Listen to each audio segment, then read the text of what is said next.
नमस्कार, आप देख रहे हैं न्यूज़ फॉर पंचायत और मैं हूं सुपन राय। इस वक्त मैं पटना के दक्षिणी मंदिरी काठ पुल के नज़दीक हूं और यहां आध्यात्मिक गुरु श्री आशुतोष जी महाराज का यह पटना स्थित आश्रम है। और किस तरह से यहाँ आश्रम में क्या होता है, इस आश्रम का क्या उद्देश्य है, कैसे लोग यहाँ आ सकते हैं। हम यहाँ पर शिष्य हैं श्री आशुतोष जी महाराज के अरुण जी से हम जानने की कोशिश करेंगे। अरुण जी, सबसे पहले तो आपका न्यूज़ फॉर पंचायत में स्वागत है। धन्यवाद, आपका बहुत बहुत धन्यवाद। यह जो आश्रम है पटना में, क्या उद्देश्य है इस आश्रम का? जी, ये दिव्य ज्योति जागृति संस्थान है और इस संस्था के संस्थापक संचालक सर्वश्री आशुतोष जी महाराज जी हैं। ये एक आध्यात्मिक और सामाजिक संस्था है। समाज में आध्यात्मिक आयोजन जैसे राम कथा, भागवत कथा, गौ कथा, शिव कथा ऐसे आयोजन कराती रहती है और साथ में साथ कई सारे सामाजिक कार्यक्रम भी चलाते हैं। जैसे कि संस्था का एक बोध प्रकल्प है, नशा उन्मूलन कार्यक्रम है ना, नशा मुक्त समाज रहे हमारा। साथ में साथ एक कामधेनु गौशाला है जो देसी गाय के संरक्षण संवर्धन के लिए कार्य करती है।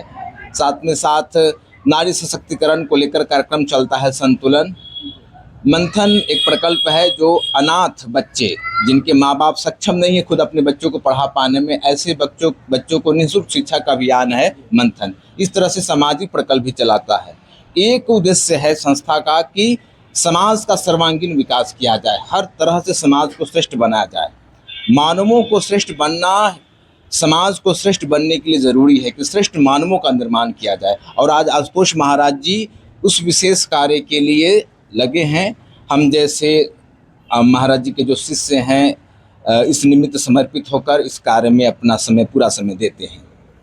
श्री आशुतोष जी महाराज आध्यात्मिक गुरु हैं, पूरा विश्व इनको जानता है। ऐसे में ये बताइए कि यह आश्रम जो ये दिव्य ज्योति जागृति संस्थान है, क्या खास है इसमें और दूसरे संस्थानों की अपेक्षा? जी हाँ, बहुत अच्छा आपने सवाल किया। दिव्य ज्योति जागृति संस्थान, अगर इस नाम को भी अगर आप समझना चाहें, दिव्य ज्योति को जागृत करने वाली संस्था दिव्य ज्योति। दिव्य ज्योति किसे कहा जाता है? व्यक्ति के भीतर में ईश्वरीय तेज को, ईश्वरीय प्रकाश को दिव्य ज्योति कहते हैं। इस संस्था की सबसे बड़ी विशेषता है कि भारत जिस निमित्त पहचान रखा है, बहुत ऐतिहासिक पहचान है कि भारत भा मतलब प्रकाश, रत मतलब लीन, जहाँ के लोग ईश्वर के ज्ञान में लीन रहते हैं वो भारत है। और आज आशुतोष महाराज जी उस ईश्वरीय चेतना का स्तन रूपी मंदिर में साक्षात्कार कराते हैं। कहने के लिए तो बात समाज में बहुत प्रचलित है कि भगवान हर एक इंसान के हृदय में रहते हैं। अगर हृदय में ईश्वर का निवास है तो उसका अनुभव होकर प्रमाण भी प्राप्त करना चाहिए। और आशुतोष महाराज जी ऐसी ही जिज्ञासा जो रखता है कि हाँ, मैं ईश्वर को देखना चाहता हूँ, मैं उसे जीवन में अनुभव करना चाहता हूँ, तो आशुतोष महाराज जी ब्रह्म ज्ञान की दीक्षा प्रदान कर जो निःशुल्क प्रदान करते हैं। मात्र जिज्ञासा एक वजह होता है कि कोई ज्ञान पाना चाहता है, ब्रह्म ज्ञान की दीक्षा प्रदान कर स्तन रूपी मंदिर में दिव्य दृष्टि, जिसे शिव नेत्र कहते हैं, दिव्य चक्षु, तीसरा नेत्र जो दोनों भावों के बीच में होता है, उस नेत्र को जागृत कर ईश्वरीय प्रकाश तत्व का ज्ञान दीक्षा के समय दर्शन का ज्ञान कराते हैं। और ये दर्शन एक व्यक्ति के व्यक्तित्व का रूपांतरण का आरंभ है। जो एक समाज में बदलाव हम देखना चाहते हैं, जो एक सुंदर समाज की, राम राज्य की जो एक हम परिकल्पना करते हैं, वो एक एक मानवों के मन के रूपांतरण से ही संभव है। हर व्यक्ति के भीतर में एक सकारात्मक बदलाव लाने की जरूरत है और ये बड़ा सूक्ष्म कार्य है। शिक्षा, अच्छी जानकारी तो किसी को दे सकता है, लेकिन वो शिक्षा व्यवहार में उतर पाए, आचरण में उतर पाए, इसके लिए हमेशा से एक पूर्ण गुरु का आध्यात्मिक ज्ञान जरूरी होता है। हम आपसे जानना चाहेंगे कि संस्कृत देवी देवताओं की भाषा है जी।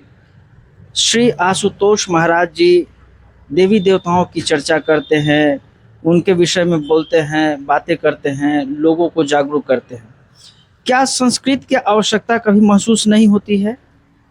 देखिए, संस्कृत मूलतः सब भाषाओं की जननी है और ये आने वाले जो समय में आशुतोष महाराज जी उसे पुनः इस समाज के आगे संस्कृत का जो एक सम्मान है वो पुनः स्थापित करने वाले हैं।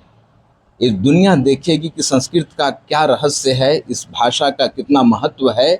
इस निमित्त आशुतोष महाराज जी ने दिव्य ज्योति वेद मंदिर भी एक अपना, इनका एक संस्था का ही ये कह लीजिए कि ग्रुप है, ये चला रहे हैं, जिसमें वैदिक ज्ञान दिया जाता है, संस्कृत का ज्ञान दिया जाता है। यजुर्वेद ग्रंथों का जो है पठन पाठन, उनका जो है बोलने का सही तरीका, आप सुने होंगे कि वेद मंत्रों के है ना सही तरीके से उच्चारण है ना, बिना त्रुटि के साथ अगर उच्चारण किया जाए, उसकी ध्वनि से जो सकारात्मक ऊर्जा उत्पन्न होती है, उससे वातावरण में एक बहुत बड़ा बदलाव आता है। और महाराज जी उस विषय को लेकर आज महाराज जी के हजारों ऐसे गृहस्थी के शिष्य हैं जो वेद पाठी हैं, घरों में रहते हैं, मगर वेद मंत्रों का उच्चारण करने का उनको तरीका सिखाया गया है। तो इस निमित्त कार्य चल रहा है। एक बहुत बड़ा आने वाले समय में दुनिया देखेगी कि दिव्य ज्योति जागृति संस्थान का जो एक कार्य व्यवहार है समाज के लिए कितना बड़ा वरदान साबित हुआ है। तो बहुत बहुत धन्यवाद आपका। सुना आपने, श्री अरुण जी हैं, श्री आशुतोष जी महाराज जो आध्यात्मिक गुरु हैं, पूरा विश्व जानता है जिन्हें, और अपनी ज्योति से पूरे विश्व को रोशन कर रहे हैं। आने वाले भविष्य में संस्कृत भाषा की कितनी महत्ता है वह जरूर बताने की कोशिश करेंगे, और उसको प्रमुखता से उस भाषा का प्रचार प्रसार अपने स्तर से भी करेंगे। फिलहाल के लिए इतना ही। नमस्कार।